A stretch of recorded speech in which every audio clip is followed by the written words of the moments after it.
जय श्री कृष्णा। कैसे हैं आप लोग? फ्रेंड्स, आज जो चर्चा करने जा रहे हैं हम, वो काफ़ी महत्वपूर्ण होने वाली है। सबसे पहले तो आशा और निराशा। ये देखिए, एक सिक्के के दो पहलू होते हैं। और किसी भी चीज़ में कितनी भी विषमता बनी हो, जब हम आशावादी दृष्टिकोण के साथ आगे बढ़ते हैं तो उसकी बहुत ज़्यादा निगेटिविटी हमारे आशावादी दृष्टिकोण से ही समाप्त हो जाती है।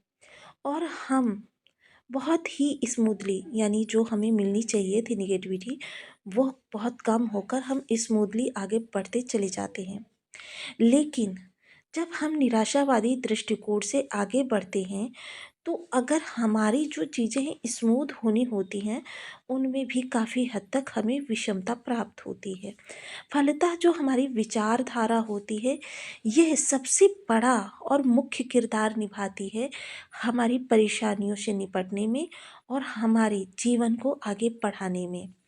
तो आज हम चर्चा करने जा रहे हैं इस समय की, जो आपके लिए, देखिए, आपने आशावादी दृष्टिकोण रखते हुए अब तक का मंगल का समय बिताया है, क्योंकि मंगल देखिए वर्ष के आरंभ से ही नेगेटिविटी बनाए हुए थे, जो नेगेटिविटी आपको काफ़ी ज़्यादा प्रभावित कर रही थी, आपकी उन चीज़ों को आपसे बहुत दूर ले जा रही थी जिन चीज़ों के अयोग्य आप होते हुए भी, और उनको प्राप्त करने का भरकस प्रयास करते हुए भी प्राप्त नहीं कर पा रहे थे। तो अब जो समय काल आने जा रहा है, इसे हम मंगल की विदाई का समय काल ही कह सकते हैं, क्योंकि मंगल अब अपने कष्टों के साथ साथ इस चक्र से भी विदाई ले रहे हैं। देखिए, जो हमारे चक्र होते हैं, देखिए, एक राशि चक्र होता है मेष से लेकर मीन पर समाप्त होना, एक हमारा नक्षत्र चक्र होता है, और एक नवमांश चक्र होता है। इन तीनों ही चक्रों में से किसी एक चक्र से भी अगर जो ग्रह गोचर काल हो, विदाई काल होने जा रहा है, तो अब काफ़ी महत्वपूर्ण होगा आपके लिए, क्योंकि आपके सबसे योग कारक प्लैनेट्स में से एक हैं मंगलदेव महाराज। भाग्य स्थान में गोचर कर रहे हैं। भाग्येश होकर स्वराशि से गोचर करना, यहाँ पर भाग्य में वृद्धि कारक समय काल का निर्माण करना। अब मंगल देखिए, जिस तरीके से हम सभी लोग जानते हैं, अगर हम सकारात्मक चीज़ें, क्योंकि हर ग्रह के पास ऐसे ऐसे हथियार होते हैं, जैसे कि मान लीजिए अगर मंगल की चर्चा करें, अगर सकारात्मक चीज़ों को हटा दिया जाए तो इनकी जो नकारात्मकता होती है, उसे क्रोध, अहंकार, गुस्सा, चिड़चिड़ापन, बड़बोलापन, ये चीज़ें देने का कार्य करते हैं मंगल देव। अतिव्यय की अतिशय कर देते हैं, क्योंकि व्यक्ति अति व्यय में इतनी ज़्यादा ऐसी ऐसी चीज़ें खरीदने लगता है, कभी किसी को जलाने के लिए, कभी किसी को नीचा दिखाने के लिए, कि वो स्वयं ये नहीं जान पाता कि वो अपने धन को अपव्यय कर रहा है, और फलतः उसके बजट पे बहुत ज़्यादा बुरा इसका दुष्प्रभाव पड़ता है।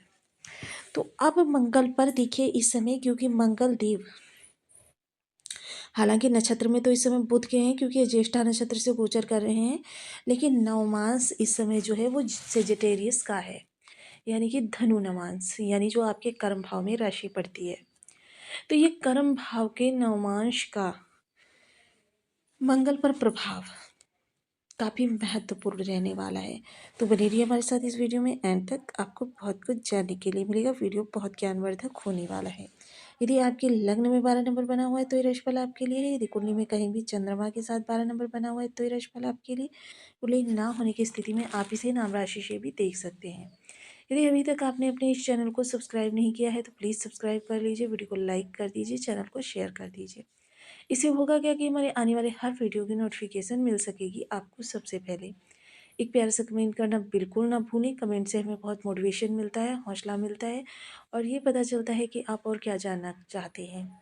हालांकि देखिए, यहाँ पर 3 ग्रहों की तिकड़ी दिखाई दे रही है, लेकिन बुध देव 21 तारीख को ही अपना राशि परिवर्तन करके चले जाएंगे धनु राशि में। धनु राशि में जाने पर मंगल, जो यहाँ पर सूर्य हैं, वह दोनों यहाँ पर एक साथ रह जाएंगे। हालांकि सूर्यदेव यहाँ पर अभी लंबे समय तक निवास करने वाले हैं, और इनका जो योग बना हुआ है नवम पंचम का शनि के साथ, ये काफ़ी महत्वपूर्ण रहने वाला है।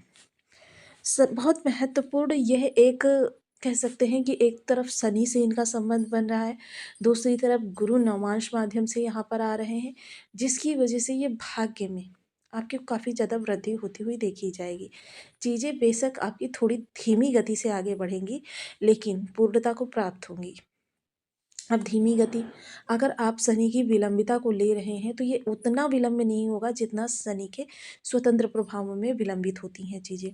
लेकिन थोड़ा-सा चीज़ें डिले तो होंगी, यानी कि मोस्टली अगर आपका कोई कार्य 4 दिनों में होना होता है तो इसमें 5 दिन लगेंगे, इसमें कोई दो राय नहीं है। लेकिन क्या है कि चीज़ें आपकी पूर्ण होंगी और बेहतर तरीके से, जैसा कि नॉर्मली होना चाहिए वैसा नहीं, बल्कि उससे बहुत बेस्ट तरीके से होने वाला है, क्योंकि मंगल देखिए एक अनियंत्रित ऊर्जा है और ज़बरदस्त प्रचंड ऊर्जा है। और ऐसी प्रचंड ऊर्जा को इस समय नियंत्रित करने का कार्य करेंगे गुरुदेव। जैसे मैंने बताया ना कि व्यक्ति क्रोध, गुस्सा, अहंकार, बड़बोलापन, तो क्रोध जो होता है देखिए, आपने बुजुर्गों के मुख से भी सुना होगा कि क्रोध बुद्धि को खा जाता है, क्रोध विवेक को खा जाता है, क्रोध आपके मानस पटल को खा जाता है। तो क्रोध देखिए मंगल का बल, इसी से हम अनुमान लगा सकते हैं कि व्यक्ति स्वयं के कार्य बिगाड़ने लगता है क्रोध के वशीभूत होकर, उसे भान भी नहीं होता और बहुत ही चाव से वो कार्य करता है, क्योंकि उसे क्रोध करना होता है, क्रोध को कई दिशा देनी होती है, फलतः वो अपने कार्यों को ही बिगाड़ने लगता है। तो ऐसा बहुत ज़्यादा होता हुआ देखा जाता है कि व्यक्ति आजकल के जिस परिवेश में हम रह रहे हैं, मोस्टली मंगल हमें बहुत खराब प्राप्त होते हैं। अब जब मंगल का यहाँ पर सकारात्मक प्रभाव पड़ेगा तो सबसे पहले इसका प्रभाव देखिए आपके भाग्य भाव पर पड़ेगा। देखिए, छोटी सी विलंबिता को छोड़कर अगर कहें तो इस समय मंगल बहुत ही ज़्यादा उच्च प्रभाव आपको देते हुए देखे जाएंगे। राजा सेनापति मिलकर यहाँ पर हर जंग को जीतने के लिए आपको तैयार कर देंगे। वहीं इनकी अगर चतुर्दृष्टि की बात करें तो यहाँ पर थोड़ी सी आपसे अपव्यय करवा सकते हैं, लेकिन क्या है, गुरु का नियंत्रण रहेगा तो वो अपव्यय नहीं भी आपके फ़ायदेमंद साबित होने वाले हैं, क्योंकि इस समय पर किए गए इन्वेस्टमेंट, मोस्टली मंगल जब आपके शुभ हों तो ऐसे में आपको भूमि संबंधी, स्टॉक मार्केट संबंधी चीज़ों में इन्वेस्ट करना चाहिए, कीमती निधि खरीदनी चाहिए, क्योंकि ऐसा करने से क्या होता है कि आपको दीर्घकालिक लाभ की प्राप्ति होती है। आप इन चीज़ों का ध्यान रखेंगे तो आप इन चीज़ों में आप इन्वेस्ट करने के बारे में सोच सकते हैं। हालांकि यह चीज़ मैं फिर कहूँगी कि आपको इस दौरान आंख बंद करके किसी पर भरोसा नहीं करना चाहिए। जिस भी कार्य में अपना हाथ डालें, पूर्ण जांच पड़ताल के साथ ही कार्यों को आगे बढ़ाएं। चर्चा अगर हम करें इस समय पर आपके कोर्ट कचहरी जैसे केसों की या विदेश संबंधी कार्यों की, तो सब कुछ आपके अब नियंत्रण में होगा। कोई भी चीज़ ऐसी नहीं होगी जो आपके नियंत्रण में ना हो। सप्तम दृष्टि जो पराक्रम भाव में जाने वाली है, ये काफ़ी महत्वपूर्ण रहने वाली है, क्योंकि ये 180 डिग्री होगी मंगल देव महाराज की।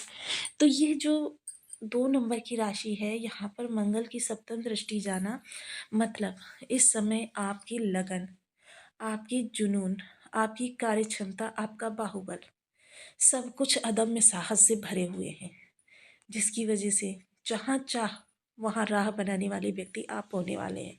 मतलब जिधर आप सोचेंगे उधर ही आप अपनी सफलता के झंडे गाड़ेंगे। तो ये काफ़ी महत्वपूर्ण आपके लिए निर्माण काल रहने वाला है। वहीं अगर चर्चा करें इनकी अष्टम दृष्टि की, तो ये देखिए भूमि, भवन, वाहन के घर पर जा रही है। काफ़ी लंबे समय से जिन चीज़ों को करना चाह रहे थे, क्योंकि गुरु यहाँ पर अपना प्रभाव जब देते हैं तो काफ़ी शानदार हो जाता है। तो जो चीज़ें आप काफ़ी लंबे समय से करना चाह रहे थे, नहीं कर पा रहे थे, वो कार्य इस समय पर आपके संपूर्ण होते हुए देखे जाएंगे। चीज़ें जो विलंबिता में जा रही थी, डिले हो रही थी, या आप लाख प्रयास करके भी जिनको आकार रूप नहीं दे पा रहे थे, वो चीज़ें इस समय पर आपकी होती हुई देखी जाएंगी। ये समय काल आपके लिए काफ़ी महत्वपूर्ण रहेगा। समय है आपके एक नए जोश का, समय है आपके लिए नए रूप से उठने का, और यह जो समय काल रहेगा आपकी ऊंचाई का, बुलंदी का, साहस का और असीमित अदम्य ऊर्जा का। यह आपको नए कीर्तिमान स्थापित करने में आपकी काफ़ी मदद करेगा, नए मार्ग प्रशस्त करेगा और जीवन को एक आकार रूप देगा। इस समय काल जो रहेगा वो आपको काफ़ी प्रसन्नचित करने वाले रहेगा। मित्रों का सहयोग मिलेगा, भाइयों का सहयोग मिलेगा, माता के स्वास्थ्य में अगर किसी प्रकार से कोई कमी हो रही थी, वो समाप्त होगी।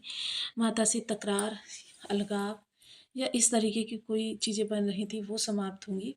तो कह सकते हैं कि आपके लिए मंगल के दृष्टिकोण से आने वाला समय आपके लिए बेहद शानदार रहने वाला है, क्योंकि मंगल का विदाई का समय है। और देखिए, किसी भी भाव से, किसी भी चक्र से जब ग्रह की विदाई होती है, तो उस समय पर वो आपको देने का कार्य करता है, और इतना दे जाता है जितना उसने संपूर्ण गोचर काल में नहीं दिया होता है। इसके अतिरिक्त देखिए, मंगल से संबंधित कुछ विशेष उपाय भी हमको करने चाहिए, जिनमें से ओम अंग अंगारकाय नमः इस बीज मंत्र का 1 माला, 2 माला, 5 माला, 7 माला, 11 माला का जप नियमित अपनी सुविधानुसार करना प्रारंभ करें। साथ ही साथ लाल रंग की वस्तुएं, लाल कपड़ा, लाल मसूर की दाल या कोई भी लाल रंग की चीज़ धर्म स्थान में या फिर किसी ज़रूरतमंद को ज़रूर दान करें। भाई बंधुओं के साथ लाल रसदार मिठाई मिल बैठकर खाएं, ये मंगलवार की प्रदोष बेला में अवश्य करें। इसके अतिरिक्त देखिए, आप लाल मसूर की दाल ले लीजिए, एक लाल कपड़े में बांध लीजिए, एंटी क्लॉकवाइज 7 बार उतार कर मंगल को सुबह की बेला में आप जल प्रवाह कर दीजिए। सौंफ ले लीजिए लगभग 50 ग्राम, लाल कपड़े में बांध दीजिए। ऐसे स्थान पर थोड़ा ऊंचे बांध दीजिए जहाँ पर आप अपना सर्वाधिक समय व्यतीत करते हों। मित्रों के साथ, भाइयों के साथ अपने रिलेशन बहुत अच्छे रखें, क्योंकि यही रिलेशन आपको बताते हैं कि आपके मंगल आपको वह किस समय पर कैसा प्रभाव देते हैं। इन रिश्तों की जो इन रिश्तों की उष्णता होती है, उसके माध्यम से हम जान सकते हैं कि हमें ग्रहों का प्रभाव कैसा प्राप्त हो रहा है। तो आपको वीडियो कैसी लगी मुझे कमेंट बॉक्स में ज़रूर बताएं। चैनल पर न्यू हैं तो प्लीज़ वीडियो को लाइक, शेयर, चैनल को सब्सक्राइब करना बिल्कुल ना भूलें।